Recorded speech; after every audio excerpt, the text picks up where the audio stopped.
Hey there, good to Hey, see you. how are you?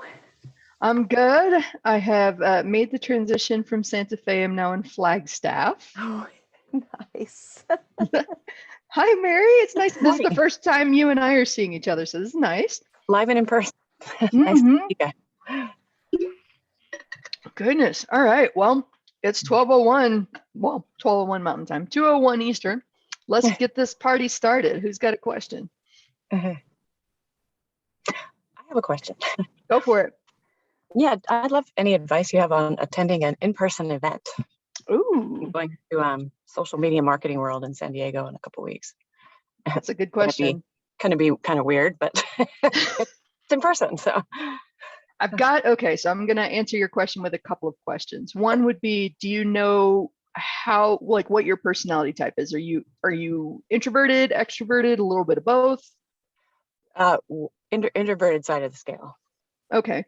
Yeah, Then I one-on-one, would, I'm okay, but okay, yeah. I would definitely say bake in some time to go sit by the pool or take a walk or take a nap and make sure that you're getting in plenty of recharge time. So I know okay. my first few conferences, it was really interesting. Like looking back on young Angie and the assumptions that she made about other people with like very little information.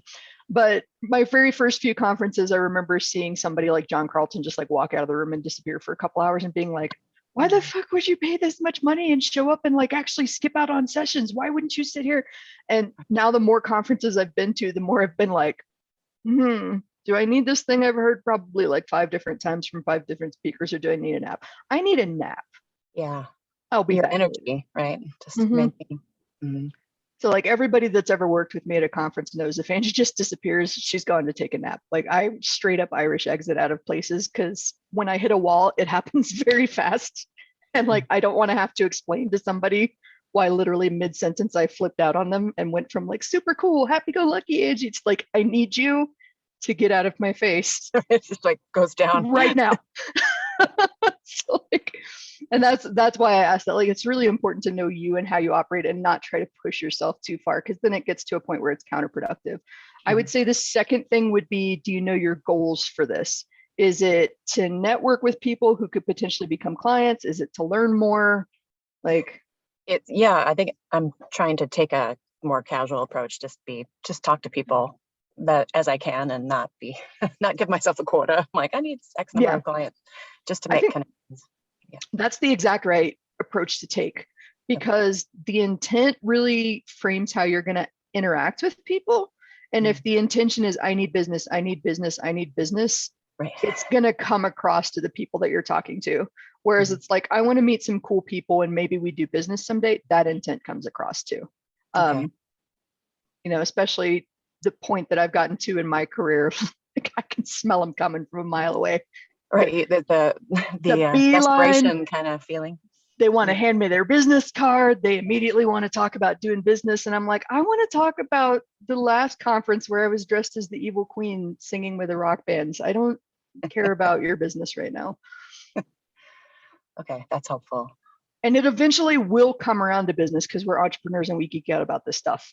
But as long as you don't lead with, I'm business, I need business, be a client, like, then Okay. it'll come back around and they're like, oh my God, I had this really interesting thing that I'm working on that I'm so excited about. And that's when you go, oh, really? I'm an email marketer. Yeah. Oh, by the Maybe way, we yeah, should talk about that. or being helpful and asking questions and what do you work on? Exactly. Okay. Exactly. So Good. I was Mary, glad to hear that. Mary, can I ask you a question? Yeah. So what takes place at a social media conference? I mean, what kind of people attend? Are they people who just want to learn more about social media, or are they businesses? Are they people who already write social media? I don't know. Yeah, it's an event run by Social Media Examiner. And it's a lot of training on the platforms. I think a lot of like social media managers attend. There's also copywriters there and entrepreneurs and people that just want to get the latest on what's going on with, I don't know, whose algorithm, things like that. So, but yeah, it's a networking event, but there's training that's really helpful too. Okay, interesting. Yeah, because I kept thinking, well, a social media event, I don't know really what that means. Yeah, And so I was just curious. I'll find Yeah. the link and drop it in there. It might be Oh, helpful. okay. Yeah. Awesome. I had to talk myself out of signing up for a podcasting event that's coming up in a couple weeks. Because I was like, I don't need another training right now. I have the knowledge, and I always convince myself that I need just a little bit more knowledge to feel ready, but I never feel ready. So I might as well just do the damn thing. But yeah, eventually I have it on my list to go to a podcasting conference because I really want to leverage that expertise of other podcasters and people that they're in editing, they're in sponsorship and ad roles and all that kinds of stuff. I want to meet with those people and figure out, how do I take this to the next level? So I think that's a good investment in your future growth, especially if you're interested in social media. Great, thank you. Yeah. And you could do worse than Social Media Examiner. They've been around for a while. That's true. Awesome. So does that help? Do you got more questions? Yeah, that's very helpful. I might dream up some more questions as we go. That's awesome. I think if you set a goal to come out of there with like 3 to 5 good contacts, that's totally fine. Okay. Where a lot of people overwhelm themselves is they try and remember everybody they met there. Like, I'm not going to remember everybody. And I feel bad about it because I know eventually they're going to come up to me later and be like, Angie, and I'm going to be like, it's good to see you again. Yeah. Exactly. I remember your face. Please be wearing a name tag. Please be wearing a name tag. Hey, Mary, how's it going? See how smooth that was? Yeah, sideways look at their name tag. Exactly. I'm horrible with names. I'm great with faces. So usually I can kind of play it off with, oh, hey, it's so good to see you again, and kind of wait around for the name to pop in my head. The context will come back. Mm-hmm.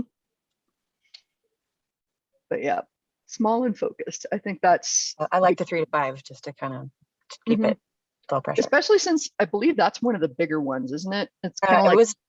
I went once before and it was pretty gigantic and overwhelming, and I don't know how it's going to be. I think they're doing a hybrid, weird, virtual, in-person thing. Because like I tend to go to more of the low to mid-sized ones because I get overwhelmed by thousands of people. So yeah, I think even that, just focusing on what are the few courses or tracks or bits of information you feel like will really help you, and who are the 3 to 5 people that you can have dozens of conversations to find the 3 to 5 people, but you'll find those people and be like, okay, I want to keep some sort of relationship going with these people. Makes sense. Awesome. All right, who's next? Joanne, Yusuf? I can go ahead. Go for it.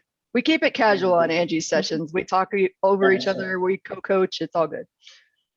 That's cool. So right now I'm talking with Tier 11 about going on retainer with them. I don't know if you've seen my post in my journal. I think you've seen it. Oh, yeah. They were like, hey, you are so valuable to us, blah, blah, blah. And then the conversation came up where, hey, let's work in-house. I was like, okay, but it's gonna be a part-time thing. They wanted me full-time, but I'm not ready for that kind of commitment with an agency. So I said, look, let's start with a part-time thing, see how that goes, and then we'll go from there.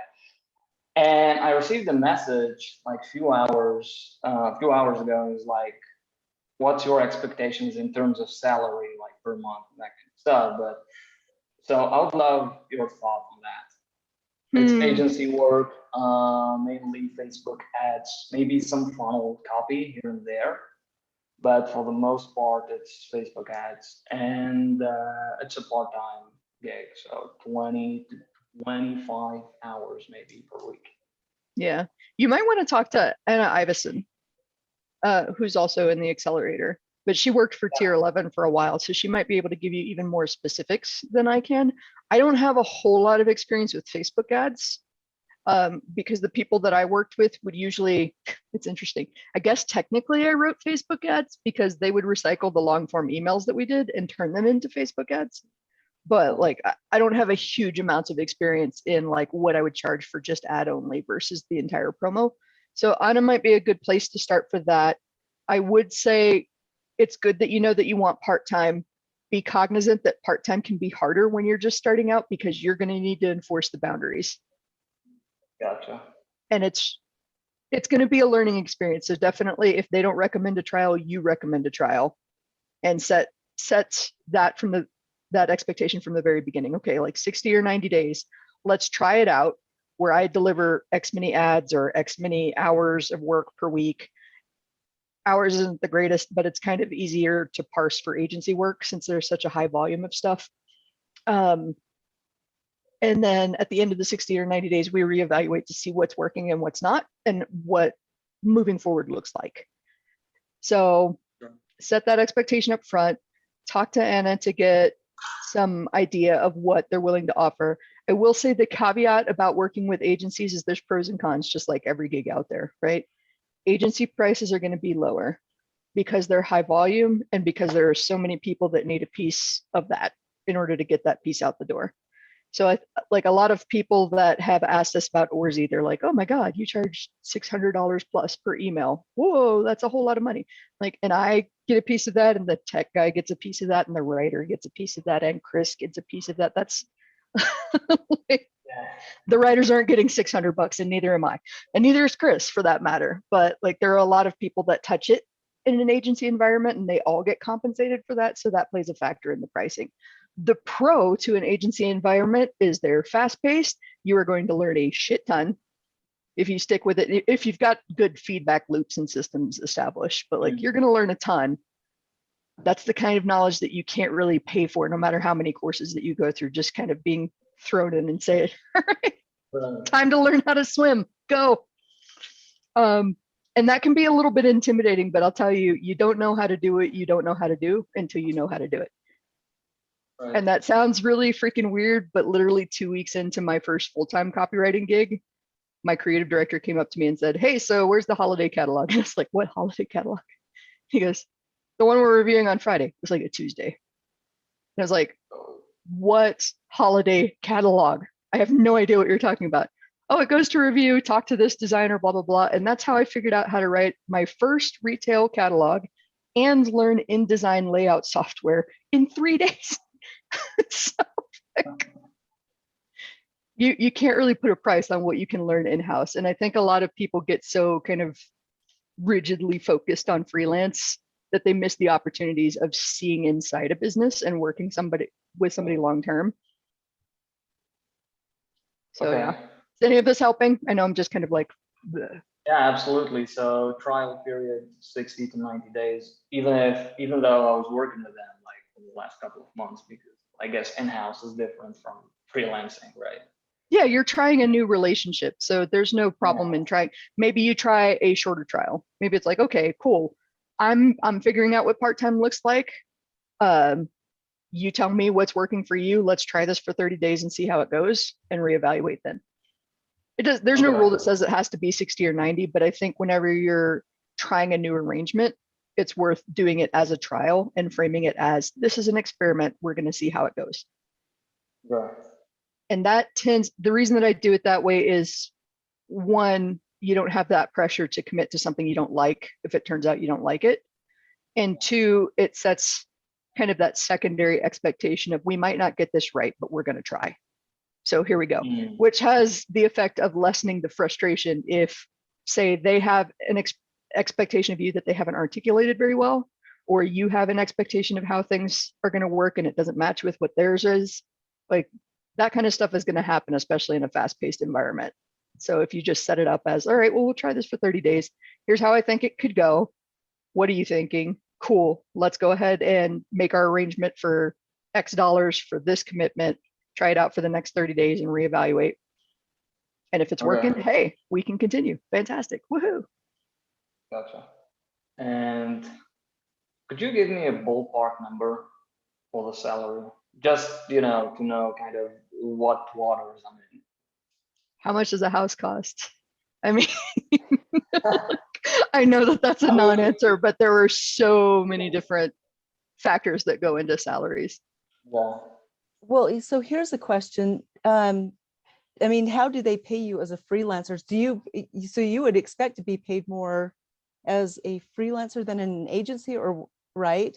You would expect to be paid more as a freelancer than in-house, because depending on the employment arrangement, part-time, it might not count quite as much, but the employer is taking on hidden costs, the cost that you take on as a freelancer, right? When you don't have somebody paying your taxes, when you don't have somebody paying your health benefits for your computer. Well, by the way, this is a contractor position, so it's kind of the same thing. Okay. You know what I mean? Like it's the same kind of contract. So, It's a contractor versus an employee relationship. So they yeah, 1099, give you a 1099. Yeah, Okay. exactly. Then I think Joanne's suggestion is brilliant. Like where you're currently at is probably a good place to start. Look at that and see if there's room for you to increase and say, okay, you know, to have some measure of exclusivity plus these results that I've generated for you. I propose a rate of this. We see how it goes for the next 30 days. And if it's working for everybody, woohoo. Okay. Yeah, so I think it's, yeah. Go ahead. That's a good thing to kind of internalize too. Is like every time the relationship changes, it's an opportunity to look at the value you're getting and the value you're delivering. Does that make sense? Yeah, absolutely. And I assume that they've let you into the back end numbers or shared some of the results of what you've done with them. No copywriters has access to it. Like I have access to everything, Slack, Asana, everything, but when it comes to like the ads manager, like nobody has access to that because. Do you know the person that has access to the ads manager? Yeah, the media buyer and the Okay. ads and the account manager. Like we copywriters, we don't have access to that. Even the copy chief. I'm going to share a little slightly manipulative trick of mine that I used back in my table waiting days. I made really good friends with the hosts, the bussers, and the cooks. I didn't really care what the other servers were doing. I mean, I'd help them and they would help me. But the hosts were going to seat me the big parties where I made a lot of money. The bussers are going to clear my tables fast so that I can turn them over faster and make more money. And the cooks are going to save my ass in the event that I screwed up an order and I need them to like fix it really quick. So the parallel here is, can you befriend that media buyer? Can you ask them for like, hey, I'm really curious. I know that you probably can't share like a whole lot of specifics, but how did that last campaign do? And you might be surprised, like you develop those strategic relationships, even though you don't have access to the back end yourself, suddenly you've got access to the back end. You know what I mean? Outside the box. Okay. Angie is a tricky witch. Right, because we can't get numbers as copywriters. People just, it's not that they don't want to share or that they have something to hide. It's just that it's so low a priority to close that loop that it often just falls by the wayside with all of the other things that have to happen in the fires that get put out. So I never take it personally when someone doesn't share numbers with me or if they don't follow up on giving me a testimonial. I just persistently, hey, reminder ping. How's that thing going? How's that thing going? Okay. Yeah, I gotcha. Yeah, that was really helpful. Awesome. Thank you. No problem. All right, who's And next? Well, I was gonna say, and I assume they give you a contract. Did they give you a contract to be a freelancer? Yeah, absolutely. So this will be a different contract, right? I mean, I don't know. Maybe so I know it's a 1099, so it's legally like kind of the same thing. I don't know if there are, extras and I don't know how they call them in the contract, but yeah, it's the same thing. I don't know if I'm going to sign like another contract, I guess. Yeah, I'm just trying to figure out what the difference is between you being a freelancer and you going in-house, because it sounds like you're already doing this as a freelancer. So I just don't know what the benefit is of going in-house. I'm just not clear on that. So the difference would be that you'll have like for me, like I will have a predictability of income. Like right now it's ups and downs. Like to give you an example, in September, I've made 6K with them. I wrote a bunch of copy, right? Like, and in January, I made $200. You know what I mean? Because they hired in-house writers in those months, and like a lot of stuff happened. So it's really unpredictable month to month. Okay. That makes sense. Yeah. Awesome. Cool. All right, Joanne, Jamie, who wants to go next? I can go. I just showed up. But, okay. Well, first, I'm almost out of Accelerator, but I wanted to thank you because you did a video for me when I first got in. My pleasure. About critiquing my copy, so I appreciate it. Also, I've got a meeting with so I'm in the golf niche with the business owner. He's has a training aid, and it's pretty popular. And he had a banner year, like in 2020 when he came out. He ran all his ads and stuff. He'd never done it. And he said he killed it. He couldn't have done better. Last year's sales are way down. His ads, he's spending around $5,000 a month on ads, and everything's going down. And he's looking for help with marketing. I approached him just to do emails and give him some ideas on funnels and stuff. Well, not really funnels, but just like, hey, whoever's running your ads is sending you to your homepage, and you're missing a bunch of stuff. So he's been hinting, hey, do you want to take this over? Mm-hmm. I was like, I've done CPC. I know funnels a bit, but I'm not an expert at it. But we can talk. I know more than you. Mm-hmm. And I know email and I know copy. And he's excited to get started with it. So I'm just wondering how to structure it, and ways to think about structuring the deal. Because I have no idea what his profits are right now, or what he's taking in, or any of that stuff. Mm-hmm. Do you have some sort of intake questionnaire where you can get this kind of info from him? I think all I have maybe is no, not specifically about profit and stuff. Maybe like annual revenue, email Yeah. list size, buyer list size in comparison to email lists, product stack. I got so much stuff from Accelerate, and I may have something somewhere, but I can't think of it off the top of my head now. Okay. I think that's a good place to start, by actually like looking at the size of his business and where the opportunity is. Mhm. And then I like what you said before, and I think that's the perfect way to approach it. I'm open to exploring this. I wouldn't consider myself an expert, but if you're willing to experiment with me, then I think we can make something work. Okay, so I have to ask him like the direct stuff. Tell me your money, tell me your list and all this stuff. I need to know the stuff you probably don't want to share. So before I can give you any type of real answer. I wouldn't go or into no? it assuming that he wouldn't want to share. To me, somebody Okay. that doesn't want to share that stuff with somebody who is a marketing professional, that's a red flag. Yeah. How do you expect me, like, that's a lotto ticket client. Do you expect me to just magic what the opportunity is here? Just guessing based on the state of business in general? No, I need to know specifics about your business. And if you don't want to share, I totally understand, totally respect that. But it also means that we can't do this kind of work together. Okay, so it's email list, annual revenue, did you say that? Annual revenue, buyer list in comparison to the overall, because the email list would be the prospect list, right? What's the buyer subset within that? Annual revenue, annual order value, and product stack. Yeah, his problem is, and one of his problems is he doesn't have a good follow-on offer. He's got a bunch of crap on like an e-com page. Mm-hmm. But it's pretty low value or just overpriced stuff that evidently is not attracting a whole lot of buyers. So his list is comprised solely of people who bought his trophy product. That's his list.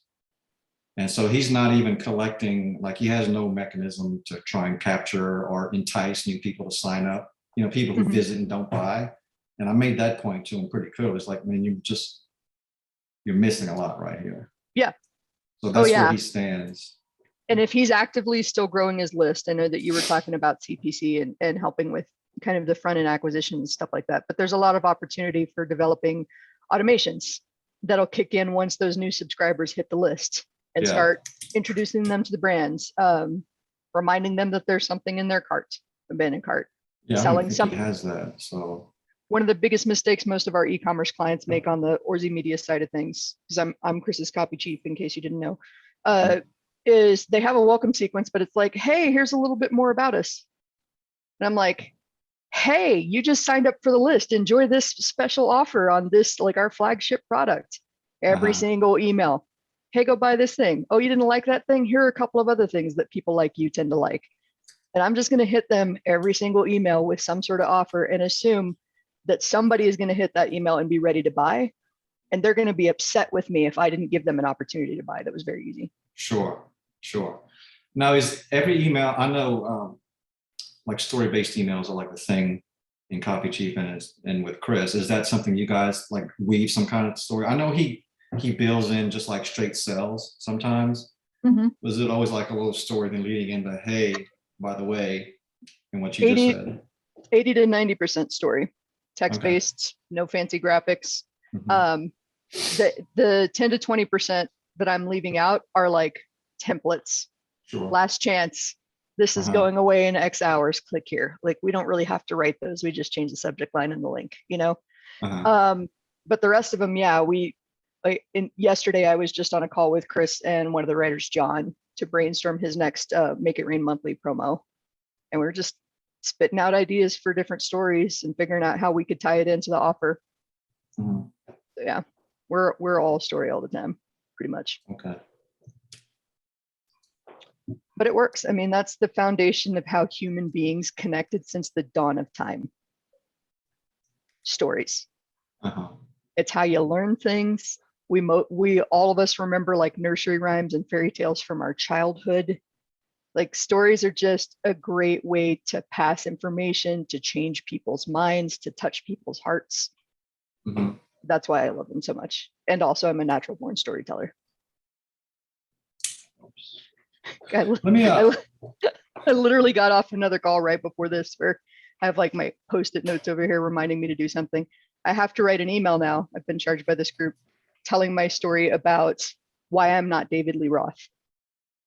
And you would think that would be obvious, but I once auditioned for a hair metal band and I got the gig and we're practicing one day and the guitarist stops me in the middle of a vocal riff and he's like, no, David Lee Roth sings it like this. And I said, I think they know I'm not David Lee Roth. There are some pretty big differences between me and him. Yeah. Where were you doing scissor kicks or something? Well, I mean, he's called Diamond David. He's got double D's there, but so do I. So like there's differences.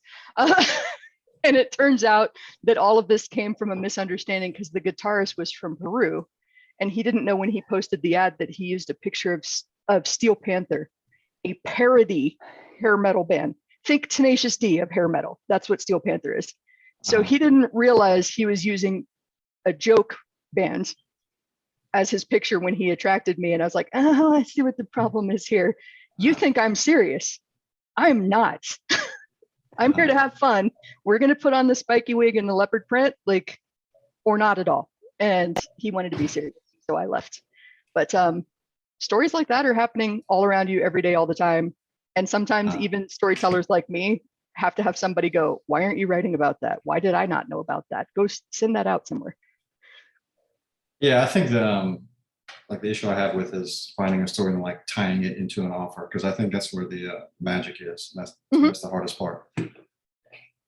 It gets a lot easier with practice. Yeah, because then, you know, like with brainstorming this with Chris, it starts with knowing, okay, we're selling Make It Rain monthly, so we've got our offer.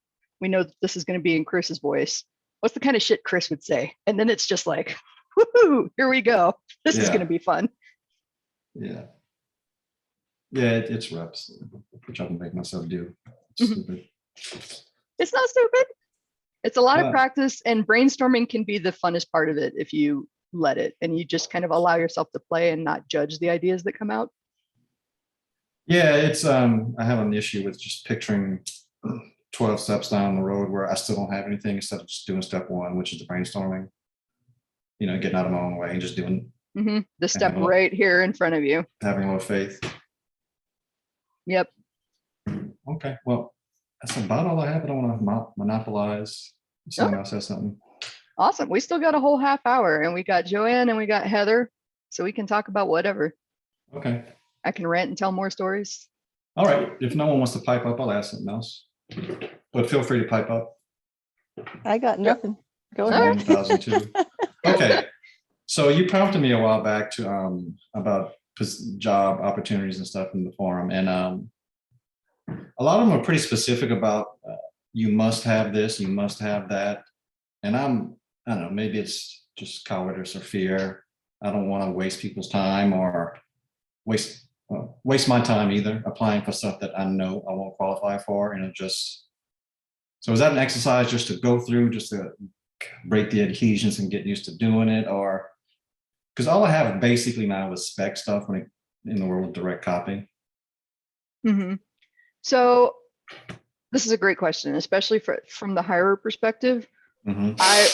I hope someday, and maybe I need to do a training on this, the requirements on most job listings are a wish list. Yeah. I have yet to be in any kind of hiring role where the candidate that I found met 100% of the things that I asked for. Uh-huh. But they were close enough to where I was confident they could learn the rest on the job. And that made a difference. So there's one aspect of that. Uh-huh. 2, are you unqualified just because you don't have the experience with it yet, but you've studied on it and you kind of understand what you're doing and you're confident you could figure it out? Or are you unqualified because you have no idea what the hell you're doing, but it sounds interesting and I might as well try? Those are 2 different levels Sure. of unqualified. 3, you never know who you're applying against. And this is a trap that I fell into in my early career too. I thought that I was applying against A-listers and there's no way in hell that I had a chance. And then the first job ad that I ran, where it was very specifically, I want a copywriter, I want somebody who knows how to do XYZ and can show me proof of ABC. I had security guards, personal chefs, Greenpeace paralegals, and all kinds of other people who are not even remotely qualified, who didn't even bother to write a cover letter to tell me, like, if they had tried and been like, here's how my paralegal experience will be a benefit in this copywriter role, then I would have been willing to give them a shot. But they're so, I'm just like, what? Huh? How did you think that applying for this was good? Like, no. And especially if I'm hiring for a competitive role. So like one of the roles that I hired for was my replacement on Jeff Walker's team. We got hundreds of applications in just the first couple days. And so my job as the screener, it's going to sound callous, but I'm trying to get to know as fast as possible. Uh-huh. You didn't include this experience on your resume? No. If I can't find that you have something relevant to my job, no. That's why that advice to like tailor your resume to the job is so critical, because often there is somebody that's spending less than 30 seconds with your resume going, nope, I don't see it. Nope, I don't see it. But you could potentially salvage it with a cover letter. So I don't know if you know John Holt. He's a member of the forum. And he reached out to me because he knew I was hiring. He asked, do I think he should go for it? And my answer is always yes. Do I think you should go for it? Absolutely. Let's actually review what's the worst that could happen if you go for it and you fail. You don't get the job and you're exactly where you started. But you got in the practice of like putting yourself out there. So, I mean, I think that a lot of people think if I spend all this time and I put myself out there and it results in nothing, I'm somehow further behind. No, you got in some good practice. You didn't find the quite right fit, on to the next one. Just let it go. But the best case scenario, let's talk about the reality of that. You get the job. You get paid really well. You find out these people really like you and they're fun to work with. Is that potential upside worth the trade-off of not getting the job? I think so. Of course, yeah. How many of us think that way though? I mean, I knew who I was up against when I applied for Jeff's team. Guess who one of them was? Chris Orzechowski. Really? Guess who was Chris Orzechowski's chief? So I got the job. Later on, Chris got hired onto the team. But if I withdrew my application knowing that I was up against Chris and thinking he was better for the job, it never would have happened. Like he would have gone on, he probably would have been the chief, but like think about how much that would have changed things. He would have been the chief on Jeff's team. Maybe he wouldn't have started Email Copy Academy. Maybe he wouldn't have started Orzi Media.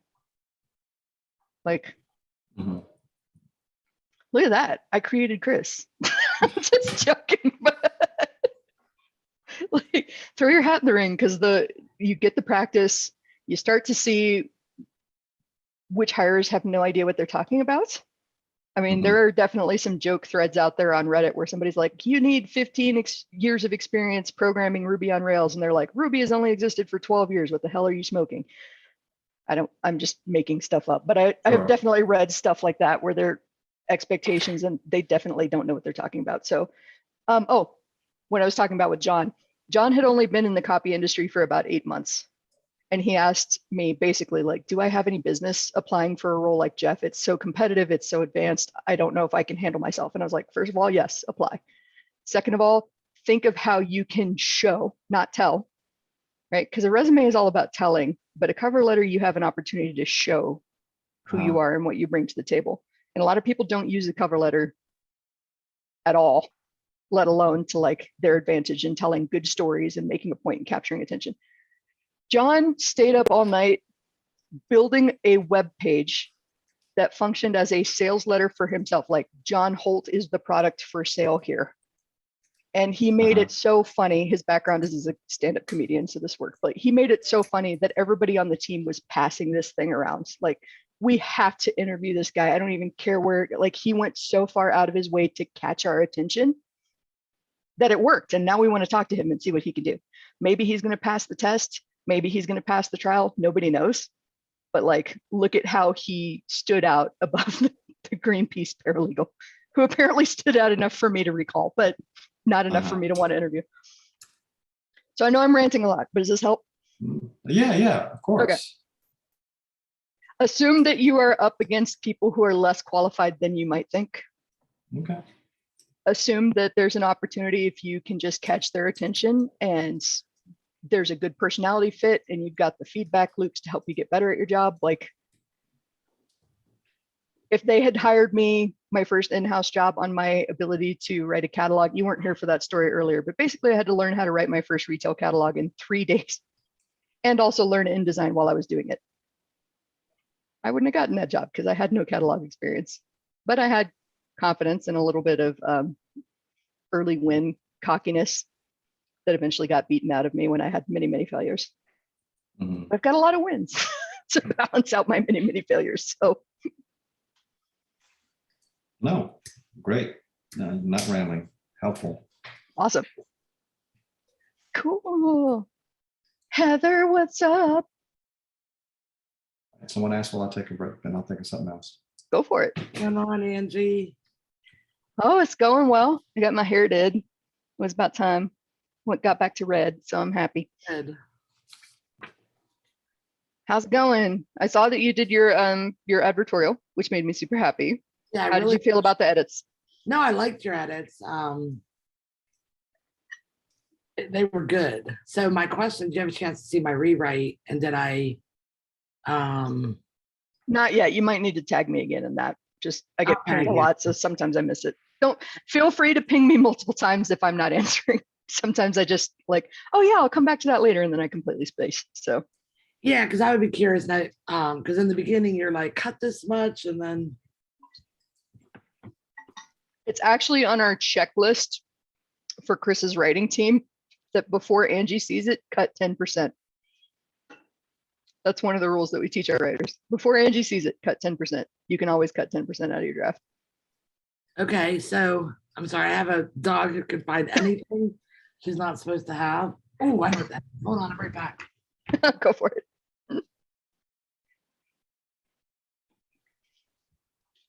Shit. Last Stella. Oh, that's right. Her dog's name is Stella and my cat's name is Stella too. Okay, so what I did is I cut the crap out of the opening. Mhm. And I embellished the pain points later on. So I don't know that I netted out a whole lot shorter than the 25, but the beginning is a whole lot shorter. Okay. So I took everything out of the beginning that wasn't necessary. Awesome. And I don't know if I can't remember if I explained in my video the trick that I use to determine what gets cut and what stays. So I Yeah. have kind of a twofold trick. The simplest one that I know of is, if I cut this, does the whole thing still make sense? If Yeah. so, then it gets cut. Like, I didn't need this if everything makes sense without it. The second one that's slightly more involved is one that I learned from Abby Woodcock, and it's, I evaluate every sentence as positive, negative, or neutral. Positive advances the story, gets them closer to the end goal, which is to click or to buy or to do whatever. Negative obviously takes them further away from the goal, distracts them, doesn't really help advance the story. Neutral doesn't really have an effect on the reader either way. And guess what we cut? Everything that's negative and neutral. Okay.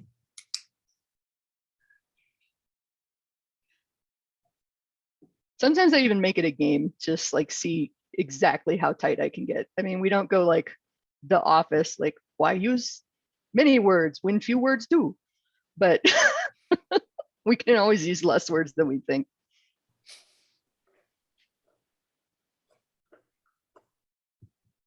So does that help? Yes. I think you were easily like 70, 80% of the way there with your first draft. It's just cutting it, getting used to taking a break from it, coming back and asking, okay, I'm a reader. So what? Why does this matter to me? Why do I care? So what? Right. And then I added some embellishments at the end, which were almost some aha moments, which I don't know are necessarily appropriate or inappropriate in a advertorial, but it was almost like a reckoning of myself for like how this could be the perfect solution given the Mhm. pain I experienced. So, but where I still struggle on headlines, I think everyone does. When I hear write 99, I'm like, oh God, no. I'm not gonna get 10, 5, 8, 3, like 99. That would kill me. I never advise somebody writes 99, but I will advise that you write enough to make you uncomfortable, which is somewhere in the neighborhood of like 30 to 50. Oh Jesus. I hit that threshold at 7.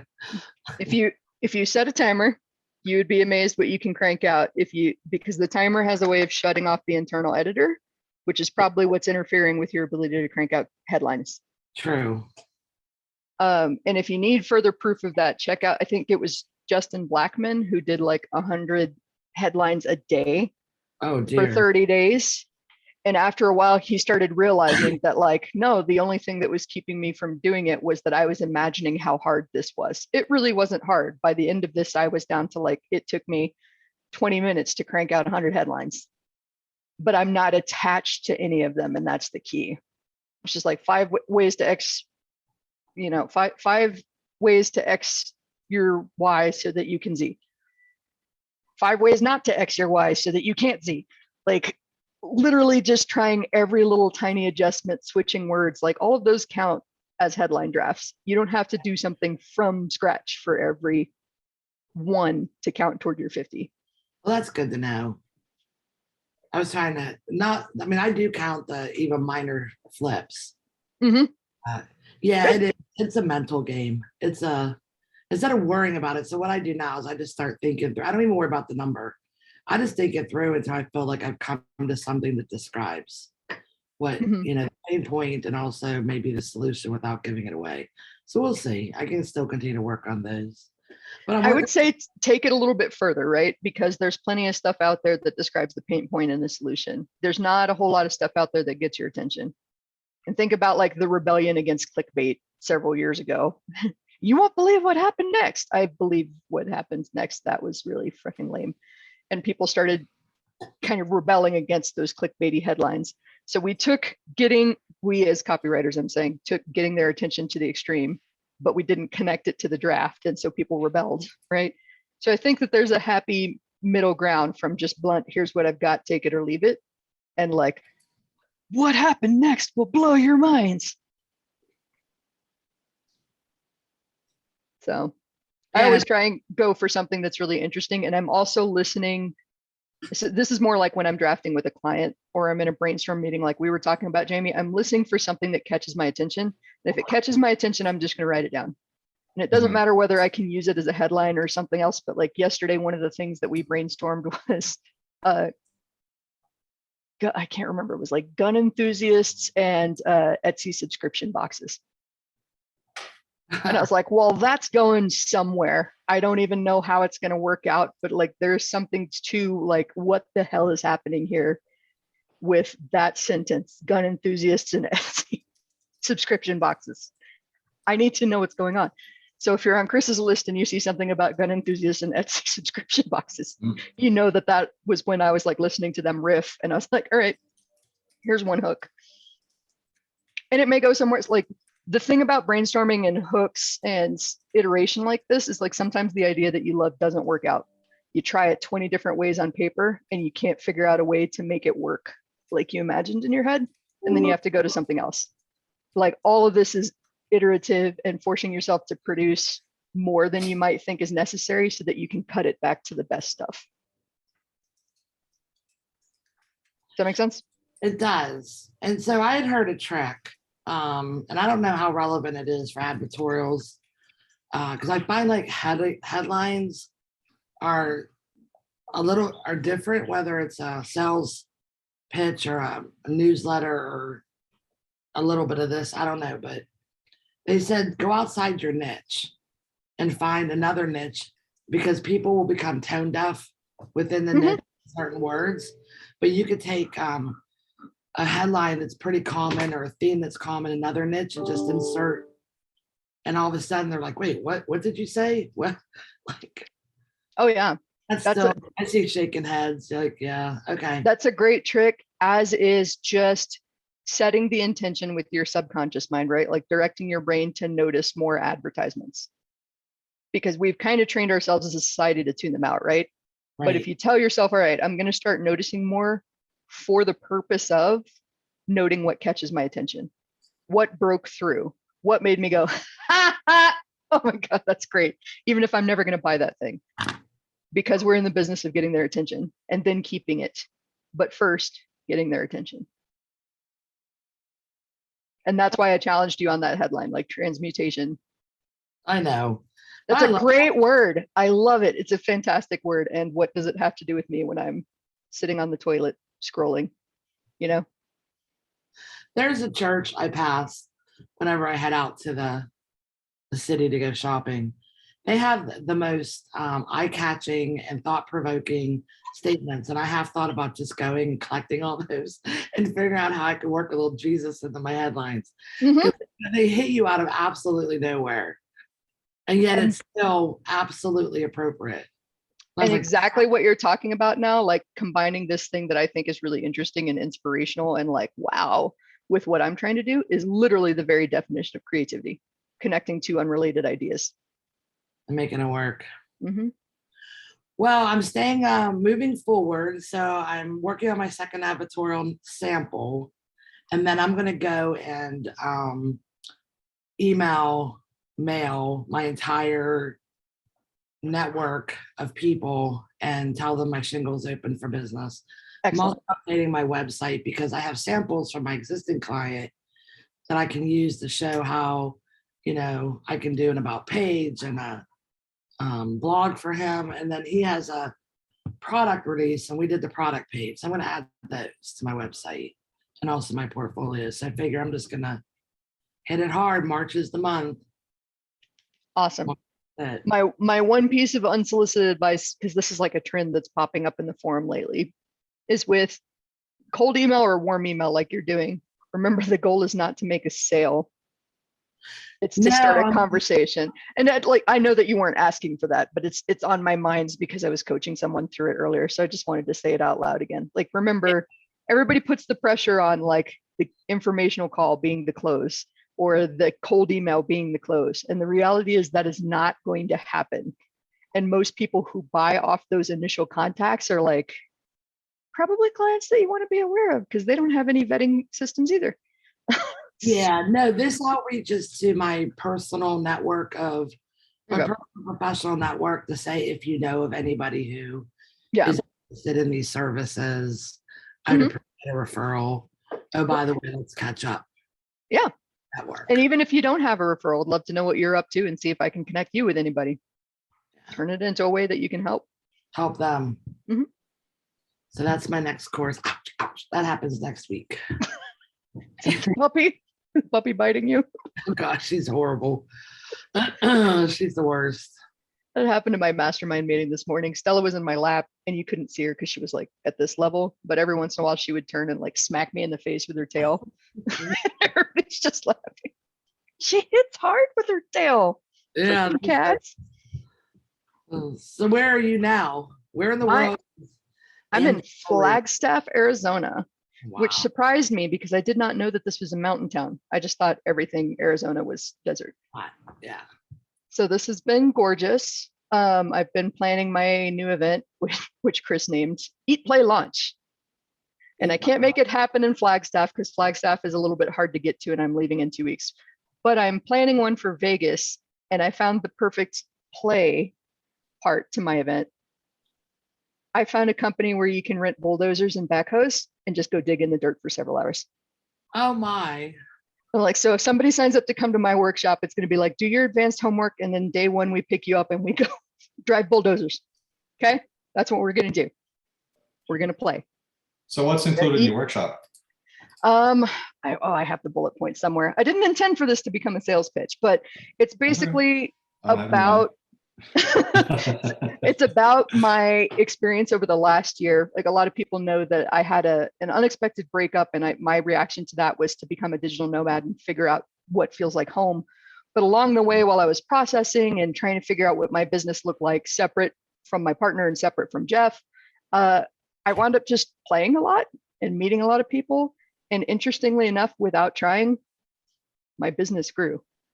Like, I was actively disconnecting from the computer, which led to more ideas. I had time to actually like walk and think and process things because I was giving myself space instead of trying to force it.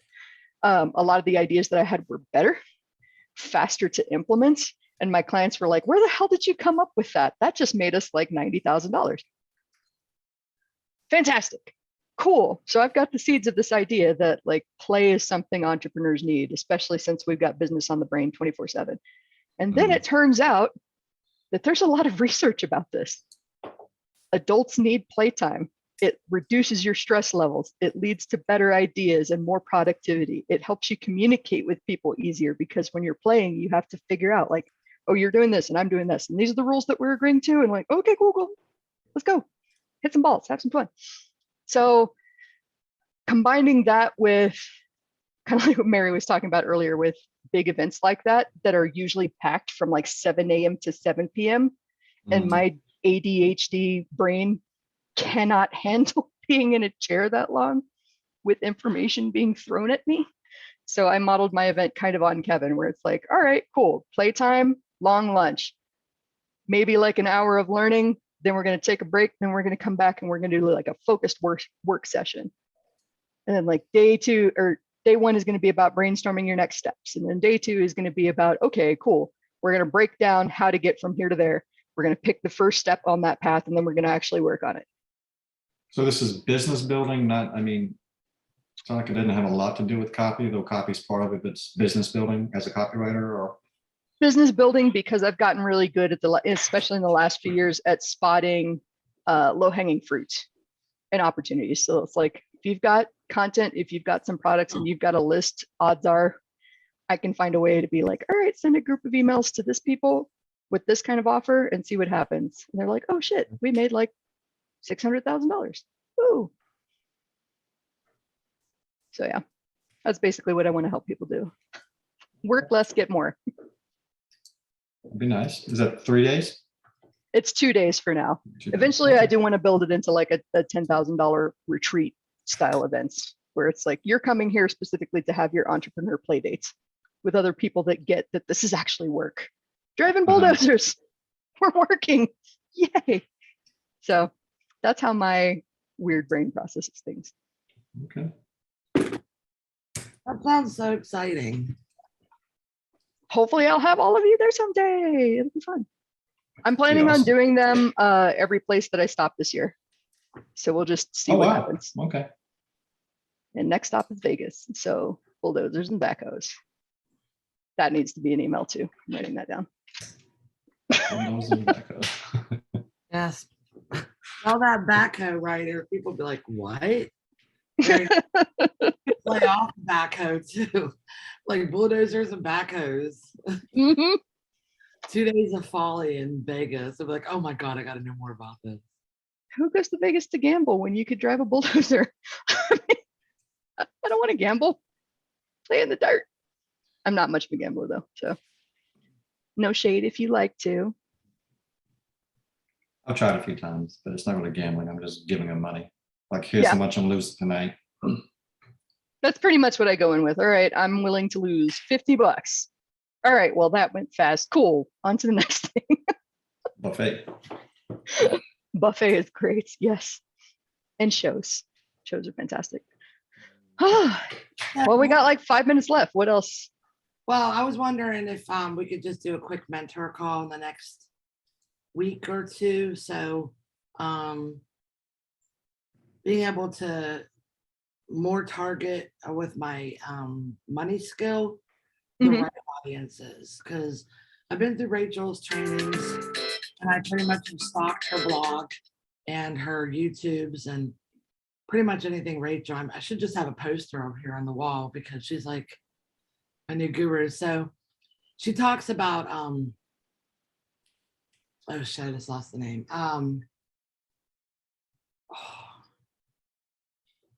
The phone rang and I just lost it.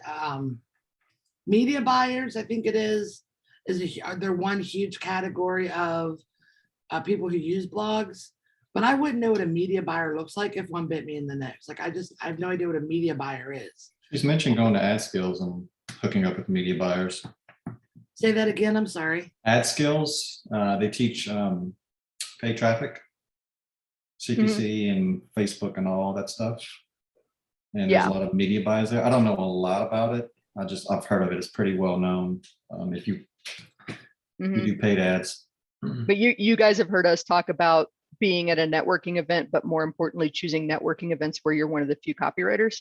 That's an example where like there would be media buyers and a lot of business owners, not necessarily a whole bunch of copywriters at an event like that. Some, sure, but you're going to be in the minority and therefore more valuable. Whereas like at a copywriting event, unless it's specifically designed like Copy Chief Live, which is why I love what Kevin does, where he's bringing people that hire to this event. That's mostly a bunch of other copywriters in the room who want to learn about copy versus business owners who are there to find copywriters. So like a media buying conference, a traffic and conversion is probably a bit big. But like if you can go to things like that and be like, I'm a copywriter that specializes in content that engages and connects, that's going to catch their attention. Yeah, and the other place where she said she started was hooking up with friends that she knew who ran a lot of Facebook ads and that they drove traffic, right? But I feel that there's a lot of code to some of this stuff that if you're not looking for a certain word or buzzword or a certain phrase or a certain place where they hang out, I'm not really sure how to spot these people. So I just wanted to talk it through with you and just find like, how do I get in front of these people, or how do I get into their little cults and get to know who they are? And so maybe we can just talk through that on a quick. Yep. I didn't know if you had a place I could schedule it or whatever, just to kind of talk through how I get. Yeah, just send me a message. You should talk to Ann Iverson too. She's a Facebook specialist. She's an accelerator. Ann Iverson. Okay. Iverson. ANNE. ANNAIVERSON. Oh, IV. Is it Iverson? Yeah, it's Iverson, not Iverson. Yeah, I don't think there was an R in there. Like No R. which is really. Yeah, if you go up to the top of the forum, there's a place where you can search for members. There's a place where you can search, and you can filter the search to the member search, and look up Anna. Her name will pop up. And I'm sorry, what's her area of expertise again? Facebook ads. Oh, cool. Thank you. Maybe I could just talk with her about how to connect with people looking for my particular skill. Precisely. So thank you. And remember that not every, I have a love-hate relationship with marketers, right? Because we have a way with words and we can make everything sound special and proprietary and unique. And really at the end of the day, every single prospecting technique out there comes down to, how do I start a conversation with this person? And so sometimes starting a conversation can be like, does anybody know a media buyer? I'd love to speak to one. Can you introduce me? That's getting in front of media buyers. So like, remember to set the intention, right? To keep your eye open to other solutions, because they may present themselves, as long as you're not focused on like, this is the one trick that I've heard. This is the method that I know works. They all work. That's why they're all being taught. It's just, they're going to work. Some of these are going to work better than others because the energy for you as a person is going to be entirely different. If I hate cold calling, that's going to come across to the person on the other ends. I don't want to be here. I don't want to make this call. Even if I never say those words, it's just going to impact how I'm connecting with someone. I don't want to run cold traffic Facebook ads. Me personally, I'm talking about Angie. That's because when I go to an event and I tell a story about double Dave's, double D's are different from mine, people remember me, and I build much more authentic relationships that way. And then they want to be on my show. And then I ask them who else should be on my show. And then I start meeting more people that way. So like, that's how I like to grow my network. I don't like to advertise.